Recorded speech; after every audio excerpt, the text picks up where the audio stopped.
अल्हम्दुलिल्लाहि रब्बिल आलमीन वल आक़िबतु लिल मुत्तक़ीन वस्सलातु वस्सलामु अला सय्यिदिल अंबियाइ वल मुरसलीन वअला आलिहि व अस्हाबिहि तय्यिबीन अत्ताहिरीन अम्मा बअद फ़अऊज़ु बिल्लाहि मिनश शैतानिर रजीम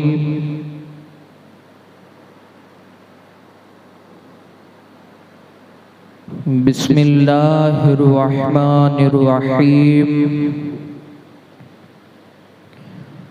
इन्नस्सलात कानत अलल मुअमिनीन किताबम मौक़ूता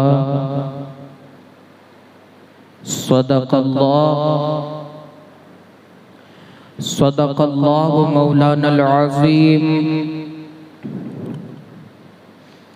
व बल्लगना रसूलुहुन नबियुल अमीनुल करीम व नहनु अला ज़ालिका लमिनश शाहिदीन वश्शाकिरीन वल्हम्दुलिल्लाहि रब्बिल आलमीन। हाज़रीन मस्जिद व सामईन मोहतरम, अस्सलामु अलैकुम व रहमतुल्लाहि व बरकातुहू। आइए कुछ अर्ज़ो मारूज़ात पेश करने से पहले हम और आप मिलकर इंतहाई अक़ीदत व मोहब्बत में डूबकर अपने और सारी कायनात के मरकज़ अक़ीदत हुज़ूर अहमद मुज्तबा मोहम्मद मुस्तफ़ा अरवाहुना फ़िदा सल्लल्लाहु तआला अलैहि वसल्लम की बारगाह बेकसपना में अपनी ग़ुलामी का सबूत देते हुए जिस तरीक़े से मैं पढ़ा हूँ, मेरे साथ मिलकर बावाज़ बुलंद दुरूद व सलाम का हदिया पेश करें। पढ़िए अस्सलातु वस्सलामु अलैका या रसूल अल्लाह, अस्सलातु वस्सलामु अलैका या हबीब अल्लाह, अस्सलातु वस्सलामु अलैका या नबी अल्लाह व अला आलिका व अस्हाबिका या नूर अल्लाह सल्लल्लाहु तआला अलैका वसल्लम। रसूल गिरामी वक़ार सल्लल्लाहु तआला अलैहि वसल्लम के प्यारे दीवानों, गुज़िश्ता जुमा की तकरीर के अंदर कुरान और हदीस की रोशनी में अल्लाह तबारक व तआला ने इंसानों को इस दुनिया के अंदर क्यों पैदा फरमाया, उससे मुताल्लिक कुछ बातें आप हज़रात की समाअत के हवाले करने की कोशिश की थी, लेकिन उन सारी गुफ्तगू को सुनने के बावजूद पिछले कई जुमा से मसाइल तहारत,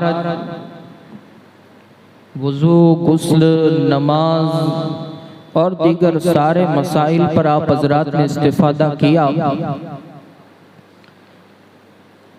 लेकिन कुछ भी सुनने के बावजूद हमारी ज़िंदगी के अंदर कोई तब्दीली पैदा नहीं हुई, न हमने इसकी तरफ कोई तवज्जो बढ़ाई।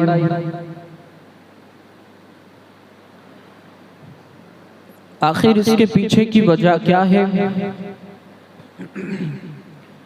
हम सारे मसाइल को तो सुनते हैं, सारी गुफ्तगू सुनते हैं, सारी तकारीर को सुनते हैं, लेकिन जैसे ही हम मस्जिद के बाहर गए फिर अपने मामूलाती जिंदगी पर आमादा हो गए। सारी तकरीर का इंटेंशन जीरो के बराबर है। गुज़िश्ता जुमा के अंदर मैंने नमाज के हवाले से कुछ बातें आप हज़रात के सामने रखी थी, लेकिन बड़े अफसोस के साथ ये कहना पड़ता है कि उन सारी कुरान और हदीस की बातें करने के बावजूद न हम सुधरते हैं न हम सुधरने की कोशिश करते हैं। मेरे प्यारे आका सल्लल्लाहु तआला अलैहि वसल्लम के प्यारे दीवानों, और मैं ये महसूस भी करता हूँ कि मुसलमान बेधड़क अपनी नमाजों को कज़ा करता हुआ दिखाई देता है। और फिर कमाल की बात यह है कि उन सारी नमाजों को कज़ा करने के बाद न हमारे जहन के अंदर कोई ये बात भी आती है कि हम उन कज़ा नमाजों की अदायगी की तरफ भी कोई तवज्जो मबज़ूल करें। हमारी नमाजें तो बेसाख्ता छूट रही है और हमने कज़ा नमाजों की तरफ कोई तवज्जो भी नहीं बढ़ाई कि हमारी कज़ा नमाजें कैसे अदा होंगी और उसके लिए क्या मसाइल हैं। वो सारी चीज़ें हमने न सीखने की कोशिश की, न हम उसकी तरफ कोई तवज्जो मबज़ूल करते हैं। उसी के हवाले से मैंने कुरान मुक़द्दस की आयत मुबारका की तिलावत की है और उसी पर थोड़ा सा तबसरा करते हुए फ़िक़्ह की रोशनी में कुछ मसाइल क़ज़ा नमाज के हवाले से मैं आप हज़रात तक पहुँचाऊँ। अल्लाह तबारक व तआला कुरान मुक़द्दस में इरशाद फरमाता है, इन्नस्सलात कानत अलल मुमिनीन किताबम मौक़ूता,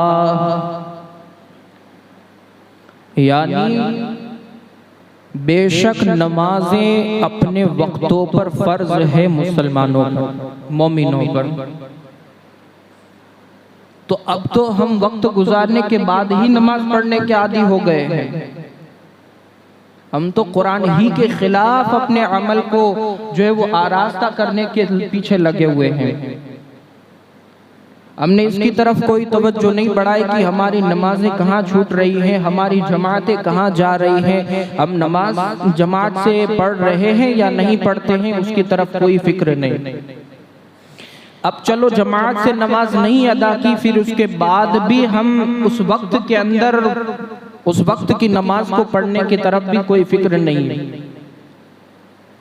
नमाजें अपने वक्तों पर फर्ज है, उनके वक्त को गुजारने के बाद जो नमाज पढ़ता है वो वक्त के अंदर अदा नहीं हुई बल्कि कज़ा हुई। अब हम कज़ा से भी पीछे भाग रहे हैं। हमने नमाजें कज़ा करना जो है वो अपना अमल बना लिया और फिर उन कज़ा नमाजों को भी अदा की तरफ हम तवज्जो नहीं करते। ये हमारा हाल है और यही हमारी सच्चाई और यही हमारी हकीकत है। क्या आका करीम सल्लल्लाहु तआला अलैहि वसल्लम की जिंदगी को उठाएं और पढ़ें तो क्या ये बात भी मिलती है कि आका करीम सल्लल्लाहु तआला अलैहि वसल्लम से भी नमाज़ें क़ज़ा हुई? उसकी तरफ थोड़ी सी हदीस की रोशनी में आपको मैं समझाऊं। ग़ज़वा-ए खंदूक के अंदर हुज़ूर अक़दस सल्लल्लाहु तआला अलैहि वसल्लम की 4 नमाजें मुशरिकीन की वजह से जाती रही, यहाँ तक के रात का कुछ हिस्सा चला गया और बिलाल रदियल्लाहु ताला अन्हु को हुक्म फरमाया और उन्होंने अजान और इकामत कही और आका करीम सल्लल्लाहु ताला अलैहि वसल्लम ने ज़ोहर की नमाज पढ़ी, फिर इकामत कही तो असर की पढ़ी, फिर इकामत कही तो मगरिब की पढ़ी और फिर इकामत कही तो इशा की नमाज पढ़ी। यहाँ से क़ज़ा नमाज का सबूत हदीस की रोशनी में मिलता है। अब क़ज़ा नमाजों को अदा किस तरीके से करना है? इमाम अहमद ने अभी जुमा हबीब बिन सिबा रदियल्लाहु ताला अन्हु से रिवायत की, ग़ज़वा-ए अहज़ाब में मगरिब की नमाज पढ़कर फारिग हुए तो फरमाया किसी को मालूम है मैंने असर की पढ़ी है या नहीं? तो लोगों ने अर्ज की नहीं पढ़ी।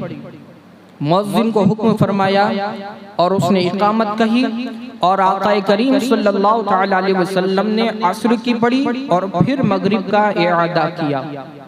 ये दूसरी हदीस, इस पर बहुत सारी हदीसें मौजूद है, लेकिन अब फिक़ह की तरफ में आऊँगा। तो पता चला कि आक़ा करीम सल्लल्लाहु तआला अलैहि वसल्लम से जो नमाजें क़ज़ा हुई उसकी वक्त के अंदर अदायगी भी आक़ा करीम सल्लल्लाहु अलैहि वसल्लम ने की और इससे उम्मत को तालीम दी कि जब तुम्हारी नमाजें क़ज़ा हो जाए उसके लिए तुम इकामत कहो और उसको नमाज को अदा करो। अब किस तरीके से क्या करना है तो थोड़ा सा फिक़ह की रोशनी में समाअत करें। सबसे पहले ये कि बिला उज़्र शरई नमाज क़ज़ा कर देना ये बहुत सख्त गुनाह है। जो 4 वक्त की पढ़े 1 वक्त की छोड़ दे वो भी बेनमाजी, जो 3 वक्त की पढ़े 2 वक्त की छोड़ दे वो भी बेनमाजी। अलगर्ज ये कि जो 5 वक्त की मुकम्मल न पढ़े वो भी बेनमाजी, और उसके लिए भी जितनी वईदें हैं वो सारी लागू होंगी, वो सारी उस पर भी लागू होंगी। और बेनमाजी का तो हाल यहाँ तक है कि फरमाया गया जब उसको मौत के वक्त यानी सकरात के वक्त उसका जब ये आलम होगा कि उसको इतनी शदीद प्यास लगेगी, इतनी शदीद प्यास लगेगी कि अगर उसको 7 समंदर का पानी भी ला करके पिला दिया जाए तब भी उसकी प्यास बुझने वाली नहीं। ये बेनमाजी का आलम है। आज मुसलमान अपनी नमाजों को कैसे छोड़ रहा है, उसकी तरफ कोई तवज्जो ही नहीं। हम तो नमाजें छोड़ते हैं, अपने घर वालों को भी नमाज का हुक्म नहीं देते, उनकी नमाजों की भी हमें कोई फिक्र नहीं। मेरा बेटा किस तरह अपनी जिंदगी के शब रोज को गुजार रहा है, खेल कूद के अंदर मस्त है, दुनियावी काम के अंदर मस्त है, लहव व लईब के अंदर अपने शब रोज को गुजारते हैं। यहाँ मुअज्जिन अजान दे रहा है ना, हमें नमाजों की फिक्र नहीं। हम हमारी सोसाइटियों का जायजा ले तो पता चलेगा कि अगर 200 मकान हो, 200 घर अगर मुसलमान के आबाद हैं, उस 200 मुसलमान में से फज्र के अंदर अगर नमाजों का जायजा ले तो 8 से 10 मुक्तदी नमाज पढ़ने वाले मिलेंगे। ये हमारा हाल है और यही हमारी सच्चाई और हकीकत है। ज़ोहर का जायजा ले, असर का जायजा ले, यहाँ तक कि इशा का जायजा ले, एक सफ से ज्यादा आपको नमाजी नहीं मिलेंगे। और हमारी आबादी कितनी, तो एक कैलकुलेशन के हिसाब से मैं बताता हूँ, 200 मकान अगर हमारे हैं तो एक सफ के अंदर अगर 30 लोग खड़े रहते हैं तो 200 में से 30 गए, 170 घर बाकी। 170 घर वाले कहाँ हैं, उनकी नमाजों का क्या हाल है, इस पर थोड़ी सी तवज्जो लाए और सोचें, गौर व फिक्र करें और नमाजों के पाबंद बने। याद रखिए क़यामत के दिन सबसे पहला सवाल जो होगा वो नमाज ही के बारे में होगा, इसलिए आज ही से नमाज के पाबंद बने। तो अर्ज़ ये कर रहा था कि जो क़ज़ा नमाज करे बिला उज़्र शरई वो सख्त गुनहगार, उस पर फर्ज है कि उसकी क़ज़ा पड़े और सच्चे दिल से तौबा करे तो तौबा और हज मकबूल से गुनाहे ताखीर जो है वो माफ हो जाएंगे।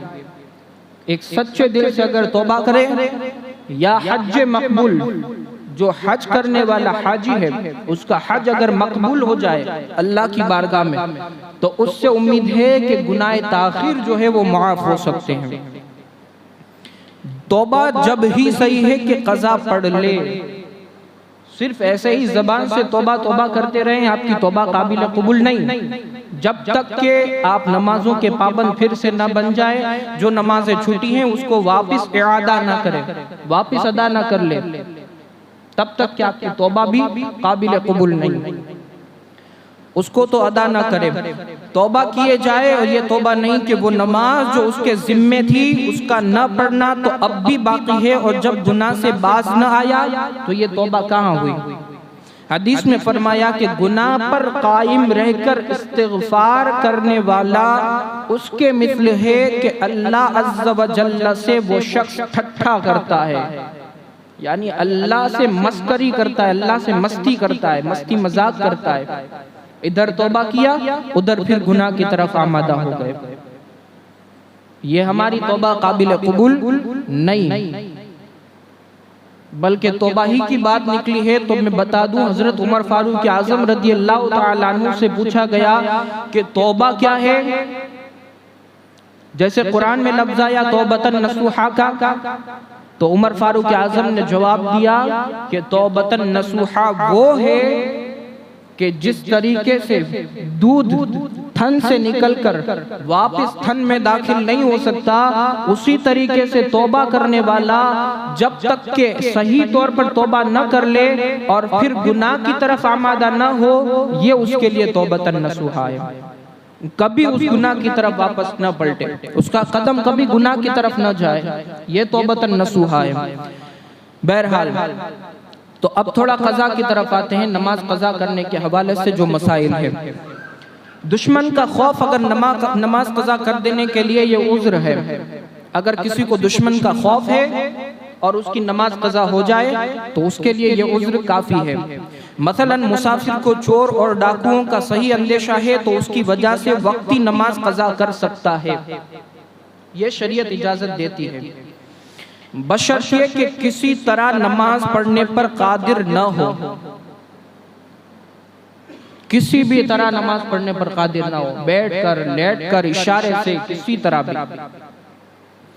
अगर सवार है और सवारी पर पढ़ सकता है, अगर जो चलने ही की हालत में या बैठकर पढ़ सकता है तो उज़्र न हुआ।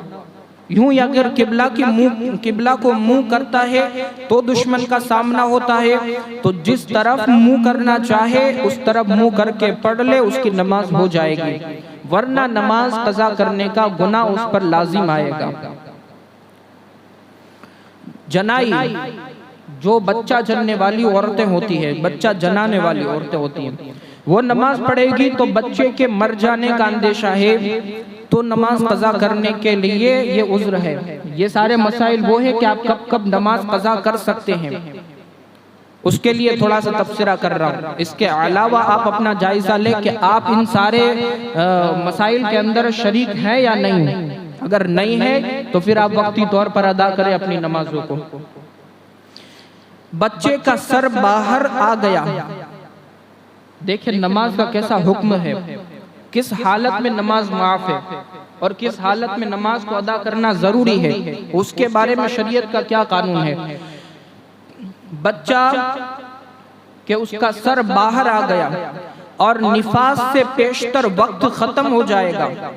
जो हालत निफास में औरत होती है, बच्चा जन्मने के बाद जो उसको खून जारी होता है, तो उसके लिए यह है कि निफास से पेशतर अगर वक्त खत्म हो जाएगा तो इस हालत में भी उसकी मां पर नमाज पढ़ना फर्ज है।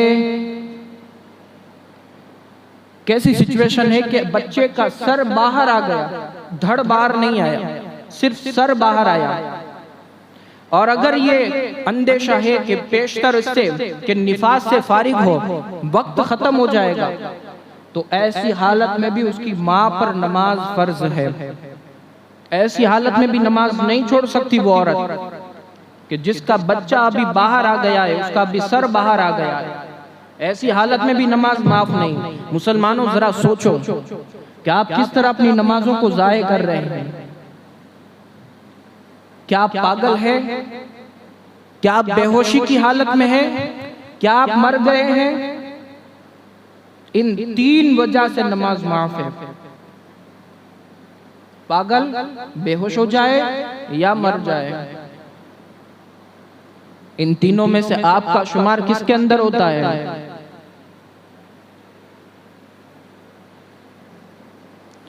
तो इस हालत में भी उस पर नमाज माफ नहीं।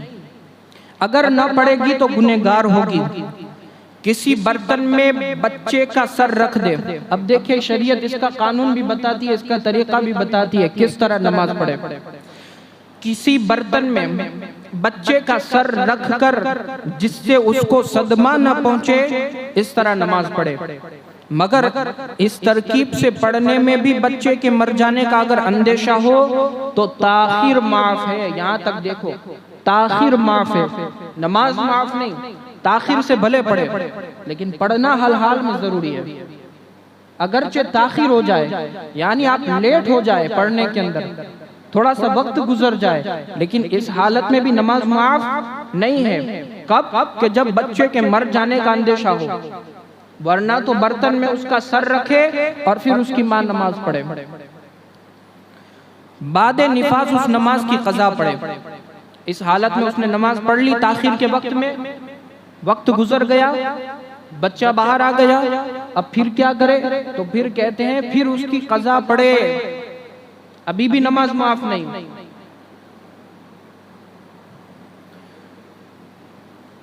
अब कज़ा और अदा कहते किसे?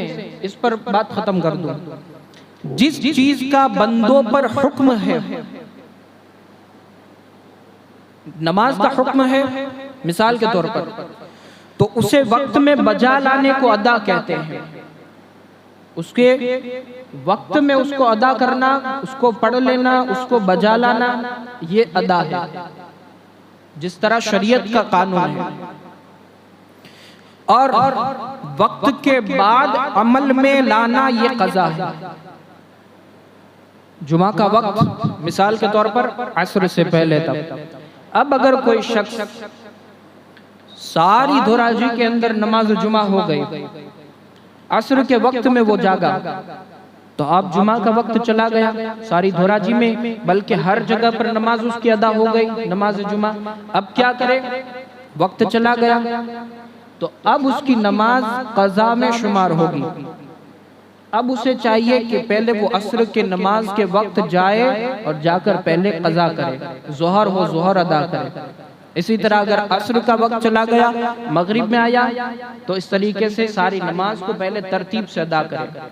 मिसाल के तौर पर अर्ज करना यह था कि जिसका जो वक्त मुतअय्यन है, उसके वक्त के अंदर उस अमल को करना ये अदा है, और वक्त गुजार कर उस अमल को करना ये क़ज़ा है। अगर उस हुक्म के बजा लाने में कोई खराबी पैदा हो जाए तो दोबारा वो खराबी दफा करने के लिए करना, उसको इआदा कहते हैं। इआदा किसे कहते हैं? यानी दोबारा पढ़ना किसे कहते हैं? अगर उस वक्त के अंदर जो अमल किया, अब उस अमल के अंदर कोई खराबी पैदा हो गई, कोई नमाज के अंदर कोई वाजिबात छूट गया, बाद वक्त गुजरने के आपको याद आया कि नमाज के अंदर फुला वाजिब छूट गया, तो अब क्या करें? तो अब जो आप अदा करेंगे वो अदा नहीं बल्कि इआदा होगी, यानी वो दोबारा नमाज अदा करेंगे, उसको दोबारा पढ़ना कहते हैं और उसको इआदा कहते हैं शरीयत की ज़बान में। तो ये हुआ क़ज़ा, अदा और इआदा। अब इंशाअल्लाह तबारक व तआला क़ज़ा से मुताल्लिक कुछ और मसाइल भी आप हज़रात तक पहुँचाने इंशाअल्लाह तबारक व तआला, अल्लाह तबारक व तआला ने ज़िंदगी दी तो आइंदा जुमा के अंदर या और कहीं कभी वक्त मिला तो इंशाअल्लाह उस पर थोड़ा सा तफसीरा करूंगा।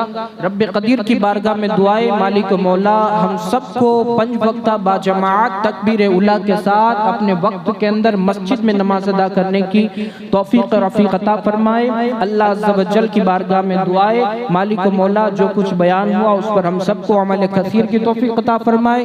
दौरान गुफ्तगू अगर कोई लग़्ज़िश या खामी हो, अल्लाह अपने प्यारे हबीब की नालिन के सदक़े में उसे मुआफ़ फरमाए। अस्तग़फिरुल्लाह रब्बी मिन कुल्लि ज़ंबिन व अतूबु इलैहि व मा अलैना इल्लल बलाग। अस्सलामु अलैकुम व रहमतुल्लाहि व बरकातुहू। तमाम हज़रात खड़े होकर अपनी सफ़ों को दुरुस्त कर ले और बाहर के जो हज़रात हैं वो अंदर की तरफ आकर के सफ़ों को दुरुस्त करें।